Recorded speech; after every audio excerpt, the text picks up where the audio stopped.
Delivery orders వస్తున్నాయి కానీ profit రావడం లేదా? అయితే ఈ వీడియో లాస్ట్ వరకు చూడండి. కొన్ని ప్రాక్టికల్ ఐడియాస్ చెప్తా. 9. డెలివరీ కోసం సెపరేట్ మెన్యూ డిజైన్ చేయాలి. ట్రావెల్ టైంలో క్వాలిటీ మెయింటైన్ అయ్యే డిషెస్ మాత్రమే సెలెక్ట్ చేసి డెలివరీకి సూటబుల్ ఐటమ్స్ని మాత్రమే యాప్లో పెట్టాలి. 8. కరెక్ట్ సైజ్ బాక్స్ యూస్ చేయాలి.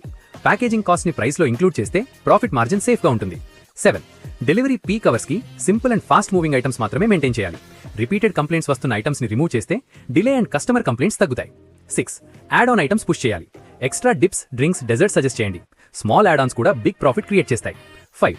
మినిమం ఆర్డర్ వాల్యూ సెట్ చేయాలి. చిన్న ఆర్డర్స్లో ప్రాఫిట్ ఉండదు. మినిమం ఆర్డర్ అమౌంట్ సెట్ చేస్తే మార్జిన్ ఇంప్రూవ్ అవుతుంది. 4. డెలివరీ ప్రైస్ డైనింగ్ కన్నా కొంచెం ఎక్కువ ఉండాలి. App commission and packaging cost ఈజీగా కవర్ అవుతాయి. 3. కాంబో మీల్స్ క్రియేట్ చేయాలి. సింగిల్ ఐటమ్ కన్నా combo offer better. Average bill value ఆటోమేటిక్గా పెరుగుతుంది. 2. ఫ్రీక్వెంట్గా ఆర్డర్ అయ్యే డిషెస్ని హైలైట్ చేయాలి. ఇవి స్టేబుల్ రెవెన్యూ క్రియేట్ చేస్తాయి. 1. మెన్యూ ఫోటోస్ రియలిస్టిక్గా ఉండాలి. ఓవర్ ఎడిటెడ్ ఫోటోస్ ఎక్స్పెక్టేషన్స్ పెంచుతాయి. రియాలిటీ మ్యాచ్ కాకపోతే కంప్లైంట్స్ వస్తాయి. రేటింగ్ డౌన్ అయితే ఆర్డర్స్ కూడా డౌన్ అవుతాయి. డెలివరీ ప్రాఫిట్ ఇంక్రీజ్ చేయాలి అంటే ఐటమ్స్ యాడ్ చేయడం కాదు, రైట్ ఐటమ్స్ సెలెక్ట్ చేయడం. లైక్ చేసి ఫాలో చేసి పెట్టుకోండి. రేపు why restaurant struggle during weekends గురించి మాట్లాడుకుందాం.